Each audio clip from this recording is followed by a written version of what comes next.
So first, we'll start off. I mean, I'm the bigger Batman fan, but the Flash, the great return of Michael Keaton. I know that's probably both where we went to go see it, but pros and cons of the movie, 'cause it's kind of tanking in the box office right now. I think it's been out for like 2 weeks, and it cost $265 million to make. 65 million, I think, was spent on marketing. So $200 million movie, and it just now made back its budget. What do you think of pros and cons? Should people go see it? Well, I think the only reason, it's the obvious reason, nobody really cares about the Flash. You got a couple of people that adore some of the heroes and shit, but let's be honest. Let's call the elephant out in the room. Everybody wanted to go see Michael Keaton. That's what I went for. If it wasn't Michael Keaton, I probably wouldn't have seen it. I'll probably check it out, a little later. Speak a little louder.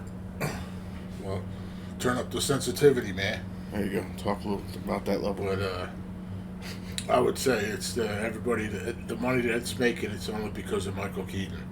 And maybe, like I said, I'll probably say, I'll be generous and say 75% is for the Michael Keaton Batman, and the 25% would be for the Flash. Everybody has their favorite hero, so I mean, there are people out there that are Flash fans, but yeah, he's not as popular of a character as like not Spider-Man, Superman or Batman. But yeah, that's why I went to go see it, was because Michael Keaton's my Batman. But the businessman in me knows that anybody below the age of 30 doesn't really give a fuck about Michael Keaton returning. So really, if WB wanted to make money on this and they wanted to bank big, they should have got Christian Bale, because he was more recent as the most popular Batman. Now, I've wanted to see Michael Keaton return as Batman since I was a kid, but I'm saying, just from if I had to invest my money into it, I think if they got Christian Bale back, or had Christian Bale and we're gonna spoil probably the ending of the Flash here, but well, I didn't want to spoil it. Well, it's been out for 2 weeks. If you haven't seen it yet, you're probably never gonna see it. Yeah, anyway. poo on you. But so I'm gonna put a spoiler warning right here. You got 5, 4, 3, 2, 1. Skip ahead about 30, 40 seconds. Anyway, so at the end of the movie, we get a returning Batman, or a returning Bruce Wayne in George Clooney. Those of you who don't know, he was arguably probably one of the worst Batmans, and it wasn't because of his acting. It was more the director and writer. The writing and yeah, it was just cartoony, and it just didn't work. But I think he had the chance to be a good Batman. Wasn't he the Batman with the nipples? Yeah, so was Val Kilmer. Joel Schumacher just kind of ruined Batman, in my opinion. He's the reason why there was such a big gap between Batman and Robin and Batman Begins. Yeah, Tim Burton, man, that dude is unbeatable. But I would say the only reason why they really brought in George Clooney, and people, I'm sure people love to do their research. Excuse me. That Michael Keaton was lined up to be the one to show up at the end of the movie, but since he's now filming, Beetlejuice or Beetlejuice 2, they put in George Clooney, and of course, if it wasn't going to be Clooney, they would have went for Val Kilmer, but since he has the C word in his throat, they didn't pull the trigger on that one. But would have been nice if I like George Clooney as an actor. Like I said, he kind of ruined Batman, because even as a kid, I just didn't like his version, and it wasn't until later that I realized it wasn't because of him as an actor. But I would have liked it at that end right there if they would have had Christian Bale pop out and been like, how's it going, Barry? Why do you look all pale? But even if you had him in there as like a little bit of a clip or a tribute or something, or if they ran into him first and then they went further back, I wanted to see Michael Keaton return as Batman since I was a kid. But I'm just saying, if I had to invest my money into it and be a betting man, I think because he's more recent and that demographic would have probably went to go see it more. Christian Bale would have paid out more because, like I said, anybody under the age of probably like 32 don't even know like that Michael Keaton, or they don't care that Michael Keaton came back. Well, another touch that I liked was the different flavors of Superman we got to see as well. I mean, they were showing the Superman from black and white. I mean, I remember seeing that where he didn't fly; he basically would leap.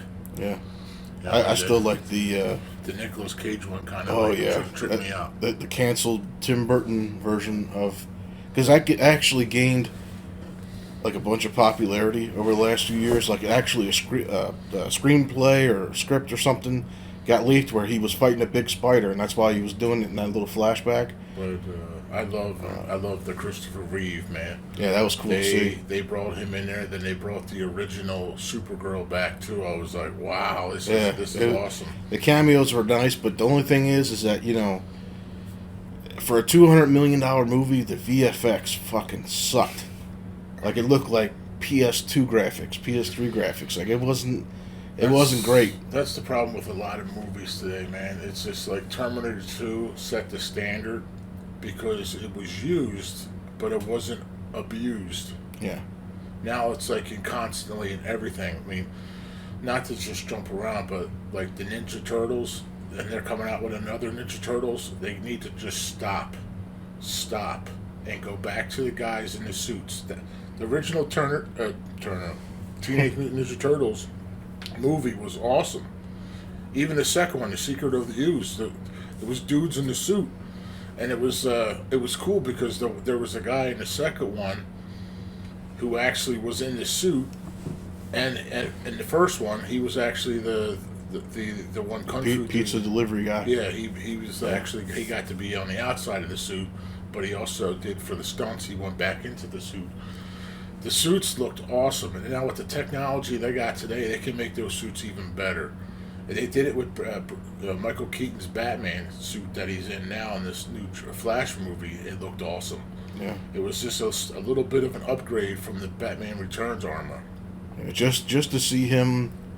I mean, it was mostly probably a stuntman, but just to see that, you know, my childhood of Batman, like just being acrobatic and still being able to be Batman was just badass. It was that role was meant him.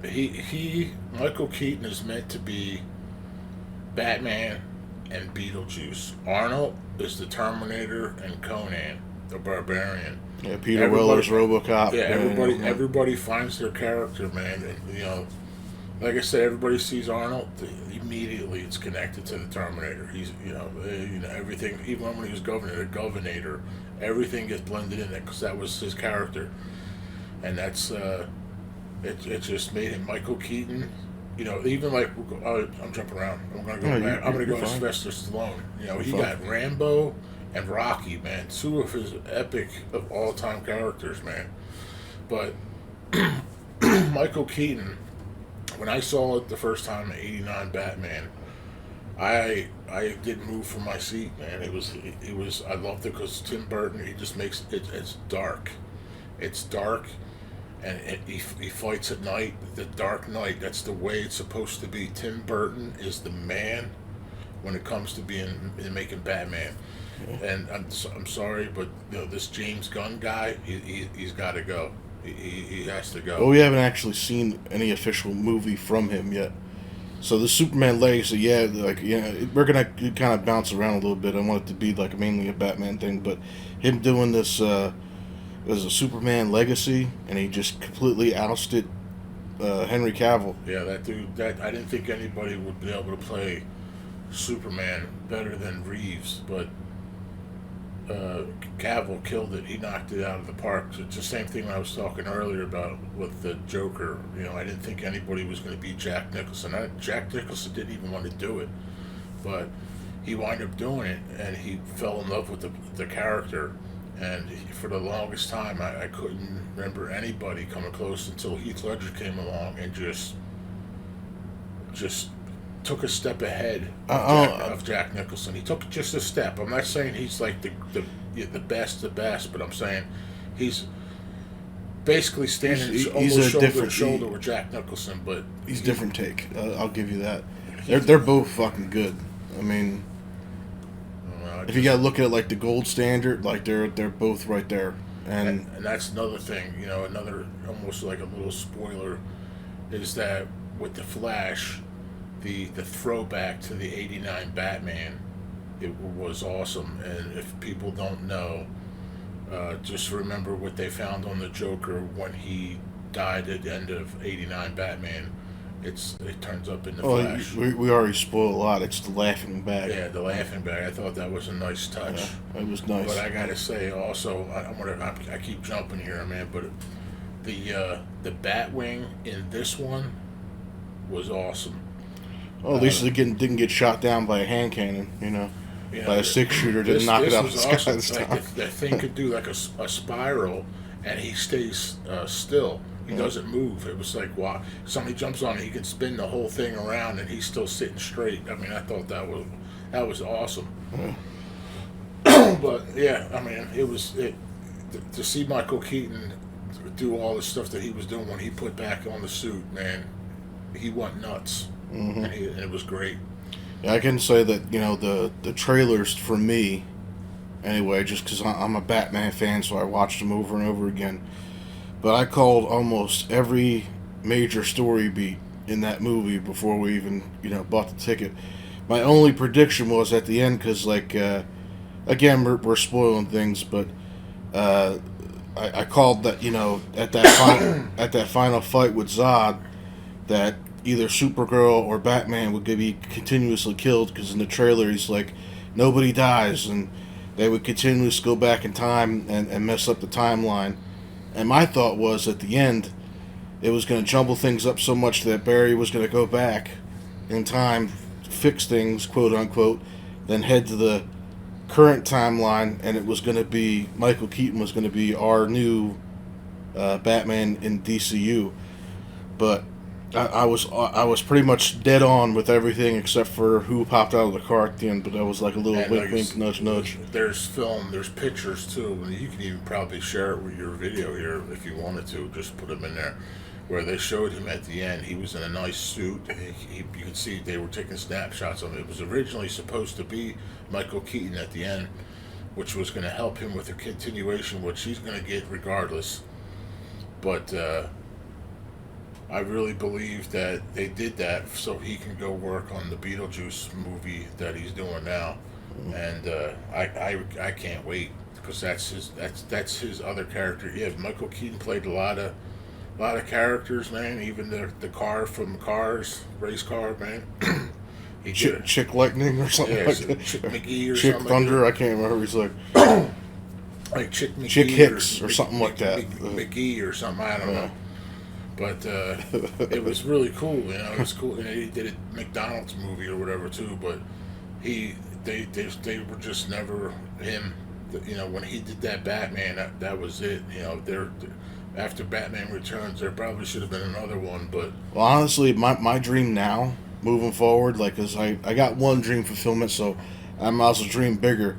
Is what I would like to see is a Tim Burton directed Batman Beyond movie with Michael Keaton as Bruce Wayne.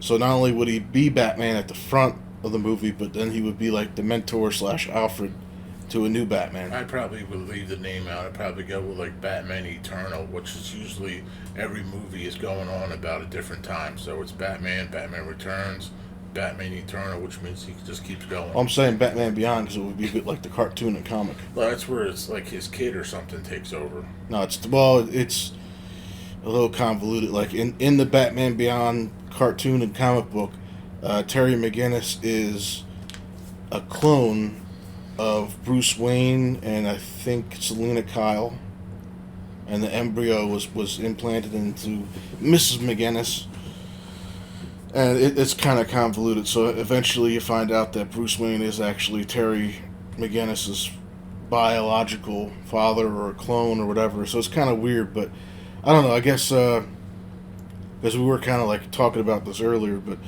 if you had to cast a perfect Batman movie, in your opinion, and you can do any character or any actor So long as they're alive, but you can mention one if they're dead. But let's start with actually we'll end with Batman. Let's start with the Joker. Who would you pick to be the perfect on-screen Joker? You get like we'll say two actors per character. Well, if I was to keep the Heath Ledger type version, I'd probably go with Joseph Gordon-Levitt, just because they look almost identical, and I think he would have a blast doing it because he's got a little bit of energy to him when he does his roles too, and I think he'd be pretty excited to do the Joker. And then the other one, I think I can't remember who I picked last time now. It was Mark Hamill. Yeah, I said if it was that's right. If it was going to be an older Joker, Mark Hamill can do it. You know, put the face paint on it, you won't even know. You know, if people are about, oh, he's too old now, you put the face paint on, it would take away a lot of that age. But what would be really cool is you would get to hear the animated series Joker in real time. You know that's what would really bring that out. And you know, he can play. You can put a crazy wig on him, man, and or crazy. Well, hair. if you see like behind the scenes of the animated series, he's physically acting in the booth. Well, that's what's great about Mark. And he does all the faces and shit. And when he laughs, he like tilts his head back, like he's physically acting when he's doing the voice of the Joker, dude. It's fucking like phenomenal to see. Dude is awesome. I mean, I love him in He-Man as he does the voice of Skeletor. On the new one. Yeah, and I couldn't believe that. I didn't think he was going to pull it off, but then when I heard him talk as the Skeletor, I was blown away. I was like, wow, because it's got like a little bit of the Joker to it, but he also has that snarky evilness to him. But yeah, he knocked it out of the park. You know, because again, that's another guy, I can't remember exactly his name that did the original Skeletor, but he did a lot of other cartoons, and he was like the best of the best. And then when Mark Hamill did the Skeletor, well, it's kind of like it's like, damn, dude. With Mark Hamill when he did Chucky, I didn't really agree to replace Brad Dourif, or Dourif, but if I had to pick, he did pretty well because he does like the high pitch, hi Andy, and then he turns around and does, I'm gonna fucking murder, you know, like he'd like do both perfectly well. But that's Brad Dourif's character. But yeah, it is. But I would say for my pick for Joker, just on acting ability, and if you put makeup on him, he'd look creepy as shit. It's something that somebody that everybody always says, and that's William Dafoe. But I mean that's like the layup version.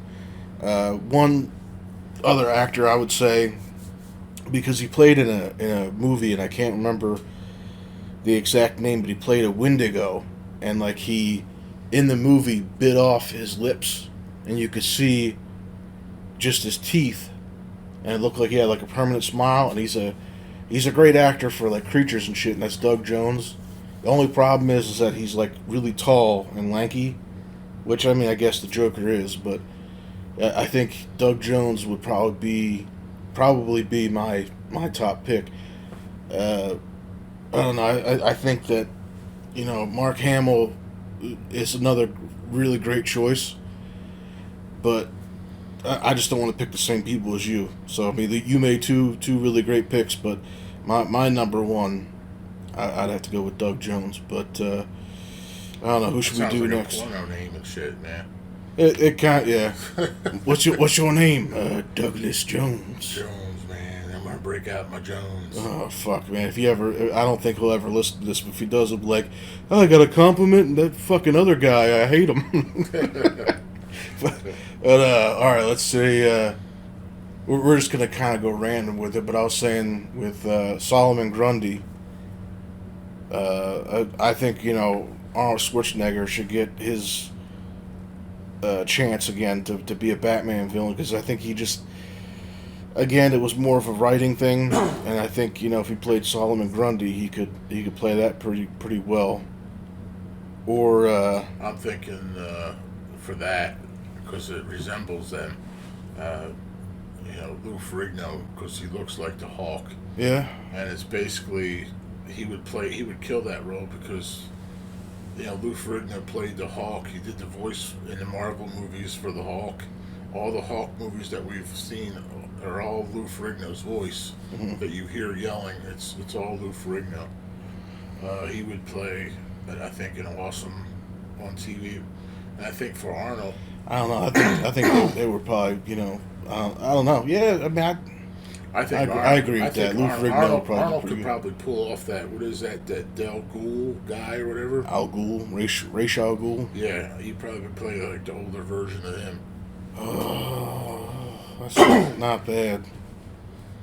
I think. I don't know. I was thinking I didn't really even put any thought into that one. That's another villain that I would shove him. I'd shove Arnold in that direction. Because I think even in the animated series, he was like some kind of ancient warrior. You know who I think would be a better choice if you gray him out.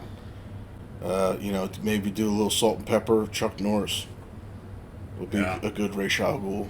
Yeah, he could pull it off too. Because there's physicality, there's fighting to it. Yeah, that ninja kung fu stuff. Who would you said Arnold for Ra's? Yeah, I think Arnold. Arnold, because Arnold's not Arnold still, looks great for his age, and he's not as big as he once was, so he would fit into that role, almost like pretty good as an ancient warrior, not agent. Ancient warrior.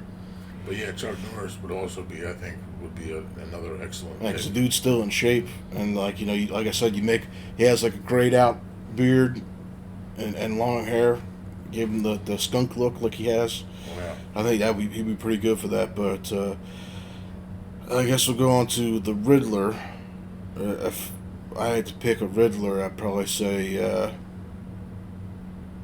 Hugh Laurie would probably be one of my first picks. Dr. House. Yeah, I really can't think of anybody better. The only person I could think that maybe, just maybe, would be better would be Neil Patrick Harris. Because like How I Met Your Mother, if you played it like that. Yeah, I can't think because those are pretty much right on the money. And if I couldn't have those two, I'll do your at least one of your two because you can't is Crispin Glover. No. He plays Marty McFly's father. Back to the Future. Yeah. I think he played George McFly. Yeah, George McFly. I just thought of a great one for Two-Face. What's that? He's a Philadelphia guy. I'm trying to remember his name. But yeah, he would pull off playing Harvey Dent. What are you playing? Limitless. Oh, yeah, see? Shit. I had his name in my head, too. God damn, yeah, he played... Oh, man, I know. It's like... I hate this. I hate this when this happens. He's a Philadelphia Eagle fan, or I think he's from Philly as well. I want to say... Bradley Cooper. Bradley Cooper, there you go. God, man, that was right on the tip of my tongue. That dude, I think, would play an awesome Two-Face. I'm going to turn that down. Yeah. Just so that way it doesn't peak the mic. But I would say for my choice... Damn. It's like, did Solid Snake get spotted? What the fuck? Yeah, man. So, for my pick for Two-Face, I'd have to go with Billy D. Williams. The original 89. Yeah, because he got the chance to play Harvey Dent, but he never got to play Two-Face. He played a pretty good part in Star Wars, too. Yeah, but I mean, like, they have that comic book that we were talking about earlier this morning. The Batman 89, it's like 6 issues. And it's supposed to fill the gap of what happened after, like, the 89 Batman movie to Returns, I think, and then maybe a little bit after Returns. Yeah. But it shows him in there, and it almost looks kind of similar to the animated series version, like where the eyes bulging and, looks like he has, like, zombie skin. Yeah. But it looks really good on Billy D. Williams, and I'd say that, I would make him my... Keeping the classics together. My number one pick for that. That definitely would work. I mean, Aaron Eckhart did. I think that's his name, right? Aaron Eckhart. He did a great job in The Dark Knight. I feel like because that's how Harvey Dent is character-wise. He starts off as being, a decent guy, and he's trying to be, a person who fights corruption and shit, and then he just gets, destroyed by it, and it splits his psyche down. So, like, Harvey Dent is still a part of Two-Face's personality. It's just that there's that duality of the character where one wants justice and fairness, and the other one just wants to kind of like, in The Dark Knight, watch the world burn, even though that was the Joker. But that's how his personality is. I really liked how hard that Two-Face looked in that Christian Bale Batman. Yeah, that was really good. That was really awesome. That's when you use special effects. Yeah. Well, the thing is that all he had on him was just like dots on his face for rendering. Yeah.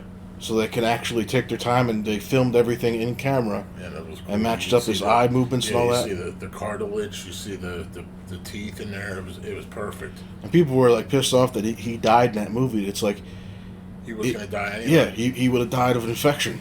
Yeah. Because he didn't want to have a skin graft or anything like that, so he would have died because his bone would have dried out in his face, and it would have caused an infection and went right to his brain. He would have been dead anyway. So which character next? Mr. Freeze. Now I said for this, my original choice, but he's passed away now, would be Alan Rickman. I think would play great. He's Professor Snape from Harry Potter. He was also Hans Gruber that got dropped off Nakatomi Plaza. Yeah.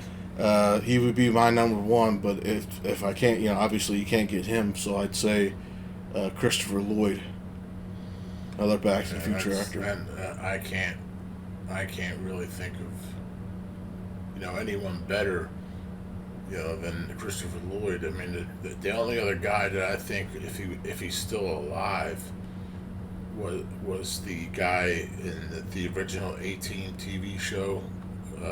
The dude with the white hair, I can't remember his name, but he was always the head of the A-Team. Oh no, that dude's probably dead. He might not be though, but he'd be too old.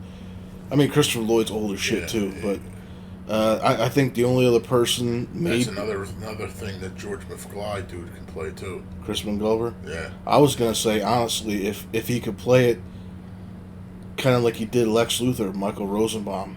Yeah. Could play Mr. Freeze pretty well. He would pull that off really good too. Poison Ivy. Oh shit. Uma Thurman did pretty fucking good. I gotta give it up for her. She played it. I would pick her to play it again. Pretty good. Yeah, you pick her. But as you're talking about your next character, I'll think of another one. Oh man, I almost want to say just because she's like a fiery redhead that has the ability to act, and I think she looks really good. Becky Lynch. Yeah. From WWE. Yeah. She has like that fiery red hair, and she has like the fieriness of the character where she could be sexy but cold at the same time. So I think she'd be pretty good. Hell yeah.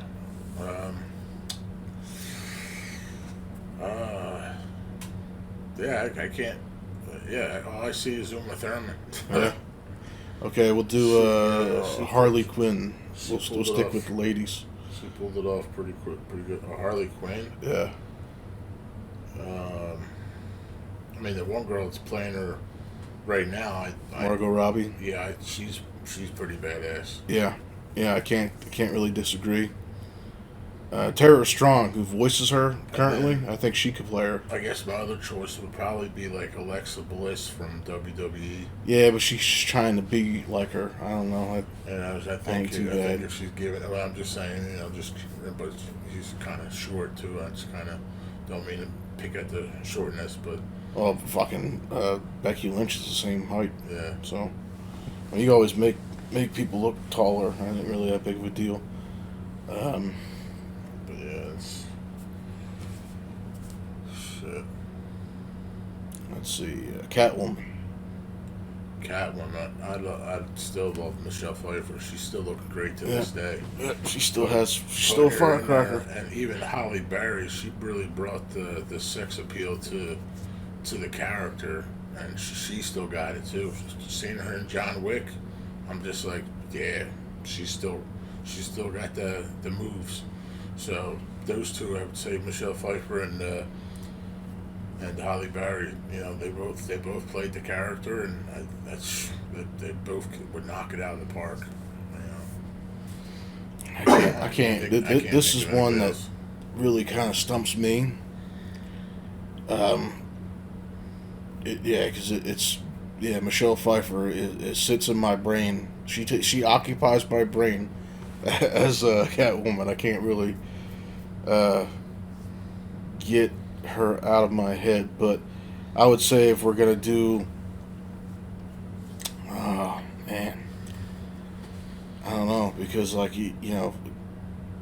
Carrie Ann Moss comes to mind. I think she could pull it off.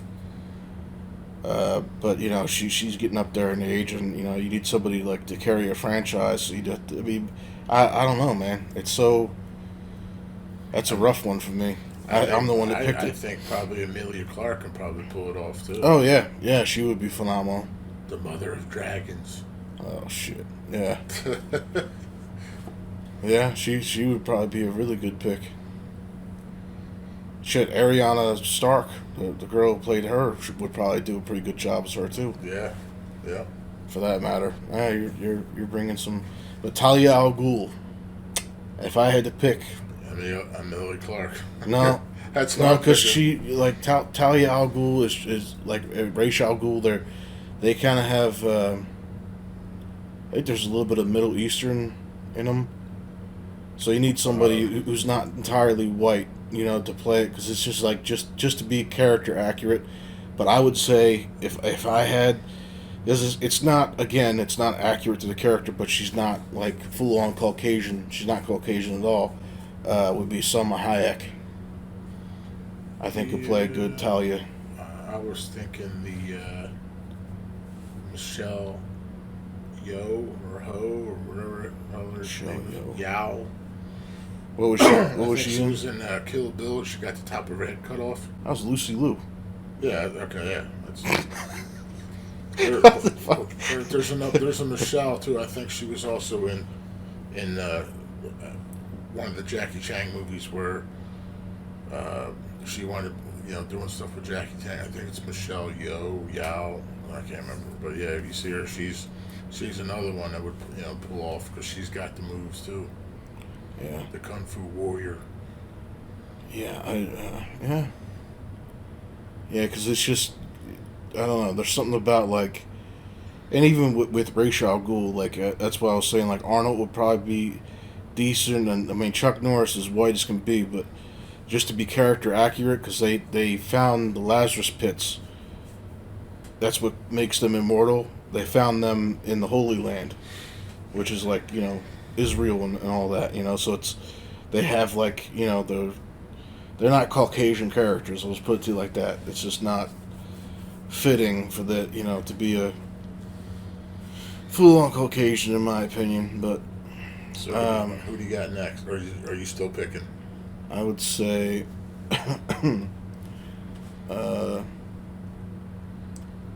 I don't know, just because bad track record, I don't want to have a Robin in this version. Let's see, who should be next? The Riddler, I don't think we did that. Yeah, we did Riddler. Did we? Okay. Yeah, we do Lori. I'll throw it out there. I got two, I think, I can think of right now. I just lost one, but I'm going to say Scarecrow. Scarecrow. I'd probably go with Leonardo DiCaprio. Okay, now I just remember another one. Leonardo DiCaprio would probably be like a second choice, but if I wanted to add the star power, I'd probably go with like a Brad Pitt. Brad Pitt, kind of be like Dr. Crane isn't like a supermodel though. That's like Brad Pitt. You can make it. He can be kind of rugged and shit. He could pull it off, man. But Yeah, I would like I said, I would go with either one of those guys. You know, Leonardo DiCaprio or um,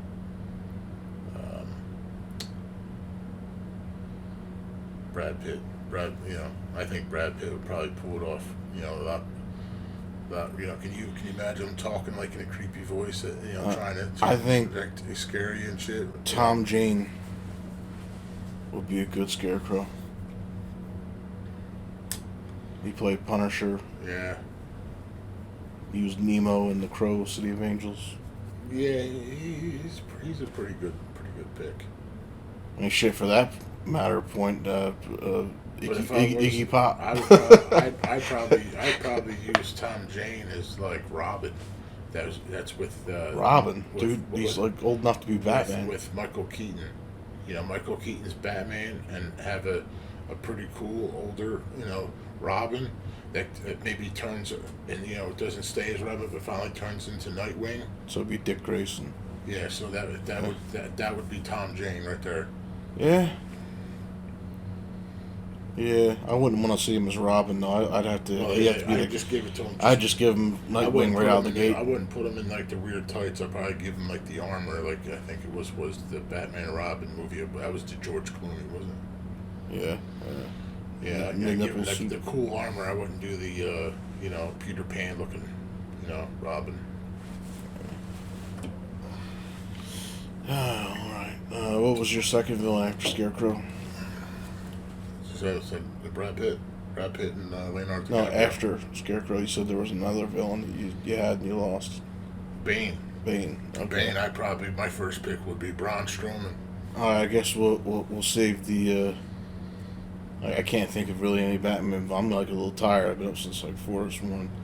But Batman. Who would you pick as Batman? Oh, you're going right to the Keaton, dude. Michael Keaton. You got two choices. I mean, I like Keaton too.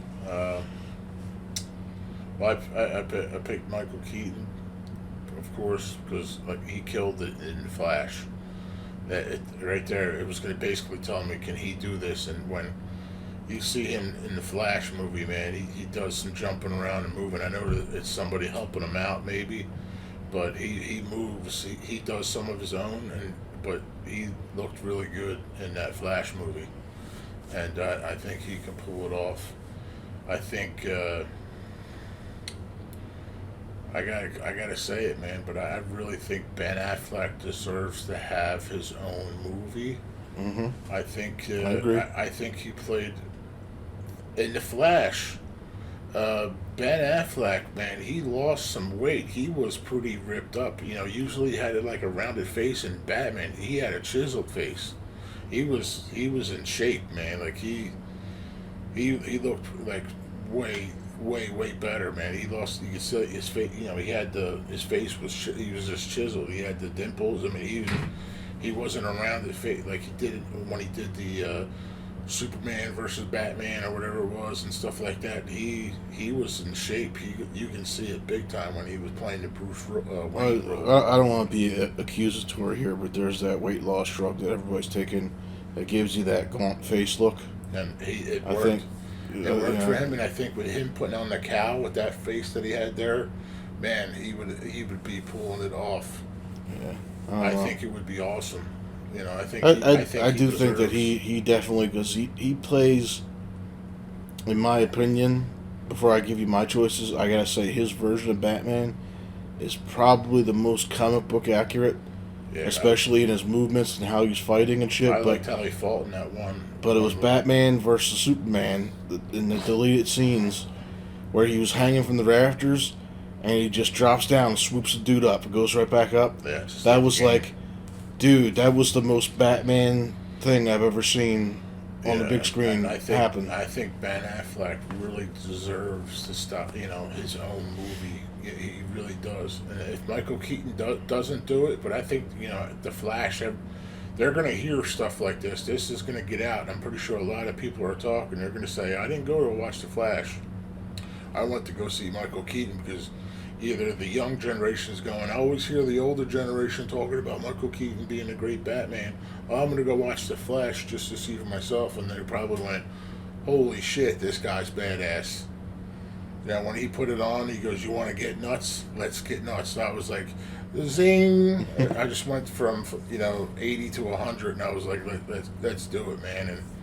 And watching them, battle in the battle scene when he was fighting the big dude that was part of the three, like in the original Superman, it was Zod, and then the girl, and then the big ogre like dude. And that's Batman. He was fighting the big ogre dude, and he was kicking ass. And he died, but he still kicked ass. He took a beating, but he kicked the dude's ass. Well, he knocked him unconscious with the bomb, but he got his carotid artery ripped out. Yeah. That was one of his ways he went. And it was cool that he said, he's thanking the Flash. Thanks, you brought me back, kid. You brought me back, and it wasn't him. It was all of us that brought him back. Well, I loved in like there was one scene earlier before I say my pick, that kind of just made me like laugh in the theater. Is when he first got back from Siberia with Batgirl, and he's all fucked up and bleeding, and he's like sewing himself up, but he looks in the mirror and he just starts smiling at himself, he's like, oh, like it was like I'm back. Yeah, it was I'm like back. Waking up a sleeping giant, dude. It was awesome as shit. But I gotta say, like, if I wanted a Batman that was gonna be able to be carried for a franchise for a couple years, I would say my first pick would be Scott Eastwood, because he has the look. He could be, a decent Batman. Has the chin and all. I'm thinking he's going to be Wolverine. He could be. Like I said, it's the same type of look. He is a good pick. That's what I liked about Val Kilmer, because he looked like Michael Keaton in the bat suit. I mean, and he pulled off a pretty good Bruce Wayne. Scott Eastwood would be my first, and I'd say. And there's something, we've actually even talked about this before, but he actually dressed up as Batman for Halloween or something, but he didn't have like a fitted cowl, so it looked a little off. But I still think he played like the soldier Batman. I still think he would be good if he had a fitted cowl. Would be Jensen Ackles. Yeah, the dude from the Supernatural, man. Yeah, I think he'd be a good Batman. If Netflix came up with a TV series of Batman, he would pull it off. Well, what I thought was funny as shit is that even in that Supernatural show, like Christina got me watching it. Like, he gets this ability like to see the future. He like takes a fork and like hits people, like, he's like beating up bad guys. And he like turns and looks at his brother. He's like, "I'm Batman," and it cuts the next scene and shit. And that had me fucking laughing. So I think he'd be pretty good. The other villain we missed was the Penguin. Oh, well, you can't beat Danny DeVito. But no, you're just not. You're not going to be able to. He's number one and the only one. And what I mentioned earlier was he comes kind of close on it because he played the Violator. I think that's what he was called. John Leguizamo can probably pull it off if Danny DeVito didn't want to do it, because he had that squat and the sound and even the face when he did it in Spawn as the Violator. So he would be my other pick, but nobody's going to beat Danny DeVito. I mean he set the bar for that character. Yeah, he's Burgess. I mean, like, Burgess Meredith's character, in those classic comic books, he was called Penguin because of the suit that he wore, not because he was like mutated or whatever. Yeah. But Tim Burton's version, it was awesome. Is what set the bar for me moving forward. So I think that yeah, I mean. But what I like about Burgess Meredith, which is the Adam West one from the TV show, he would always smoke his long cigarette and, had the monocle and all that stuff, and he would always go, "Wah, wah." He always did that, "Wah, wah, wah, wah." He threw that in there. Yeah. And he pulled it off. But when Tim Burton put his touch on it, and he made the Penguin, the Penguin with Danny DeVito, dude, that set the bar, because he changed the character and made him made that character so much better. I mean, I like the Arkham City version also, but I mean that's a CGI. But what they did basically for that is they took Danny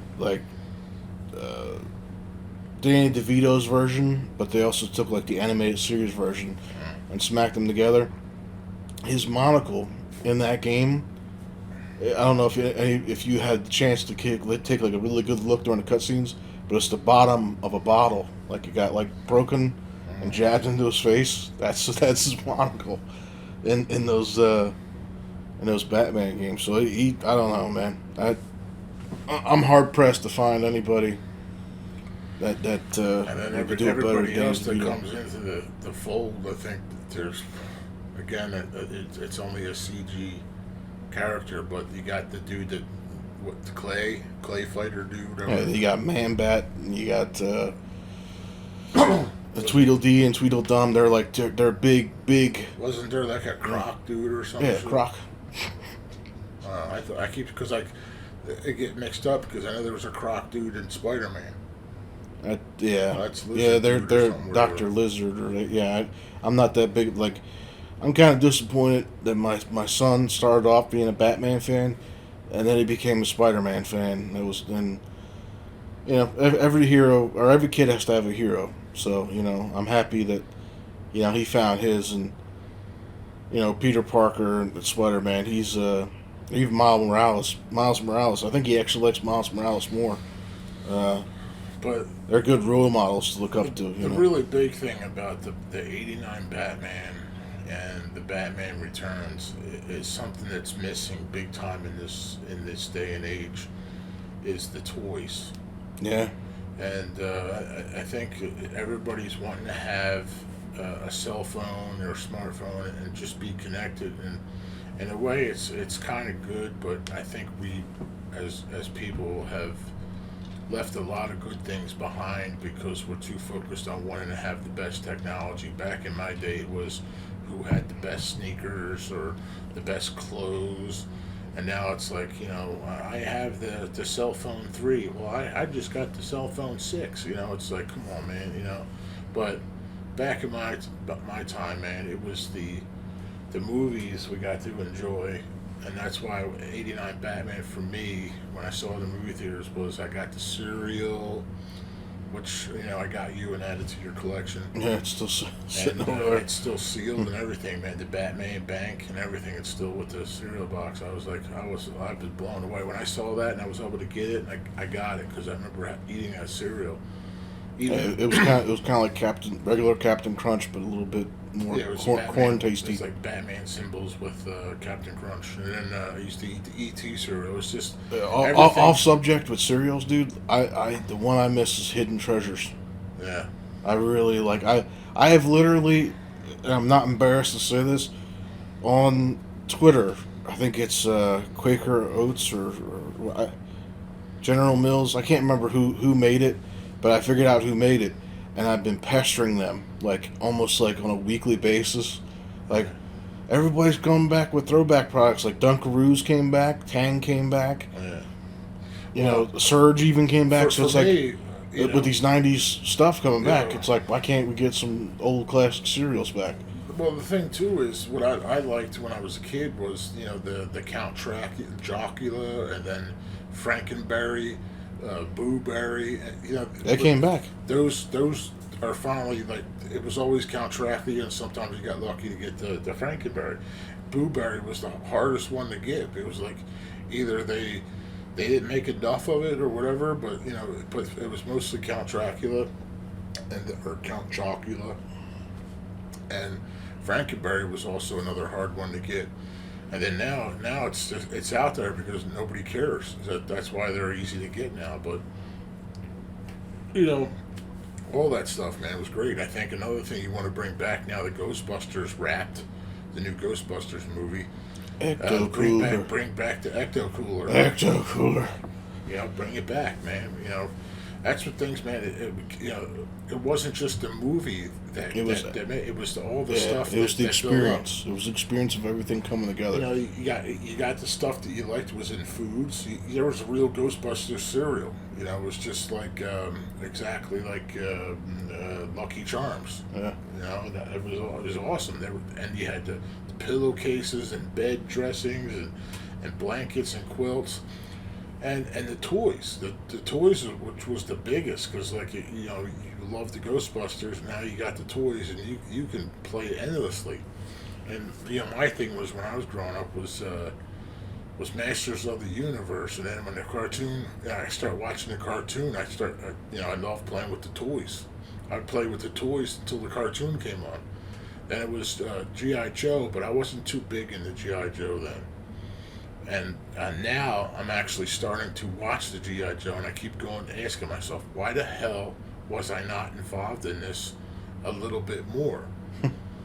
But what I did was I went from like He-Man, I went right into the Rambo toys, because they were cool. They were bigger versions of the action figures. They had cool helicopters and a play set. And the cartoon was awesome. And then I had Thundercats, and Mask was another one, which was another kind of like another GI Joe. I mean, the play sets were awesome. It's just that the toys are what kept the cartoons going and what kept everything going. And now it's just all dying. Well, I think the reason why a big reason why we're not getting the toys and shit coming back is Toys R Us' failure. Like Kenner and all those guys, like you could put it in Walmart's and you could put it in Shopko's. It's not Toys R Us' and Kmart's. No, it's not Toys R Us' fault. But I'm saying is that why there's not these big, like toy releases anymore, is because there's no real big toy stores anymore. Yeah, and that's because of the cell phones. It goes right back to the cell phones. We lost Blockbuster Video. It was always cool just to go. Well, that was to more Blockbuster Netflix Video. that killed Blockbuster. Well, not just that, but everybody was able to plug in and watch movies on their phones or computers or on TVs now. And that's what I'm saying. But yeah, Netflix added into it. And then there was the Red Box. Well, probably the Red Box is probably what got it first, and then Netflix. But it was the cool thing was just going to the movie store to get a movie. It could have been something new, and it could have been something old, and it could have been a video game, or it was just cool to go. And I think if I ever ran into some money and I opened up a movie store, I would be making some serious cash because people will want to come to that nostalgia. I mean, like there's one Blockbuster left, and it gets business purely just out of nostalgia. It gets business because that's where it originally started. So people. No, it's the last one. I wouldn't mind going to see it one of these days. I can't remember exactly where it's at. It's the last one, but it's because that's where it started, and it just spread all through the country, and now it's gone. It just Kmart was really good. It got taken out by Walmart. Kmart's still around. It's just not here. It's just real small, but everything's getting taken out because other things are coming in, and it's like everything that we're losing that was really good is mostly because of technology today. We've been going for over an hour and a half on this, dude. I think we probably should call it a wrap. You can. I don't think anybody's going to listen this far anyway. No, because the last time we did a long one, I think people made it to like 40 minutes, and there was I think it was like 62 minutes or something. So people probably listen to a good chunk, but maybe they may not. I don't know. I just like having conversations like this when people listen. But anyway, thank y'all for listening. Please like, share, comment, subscribe, all that bullshit. And we'll see you in the next one. Later. Peace.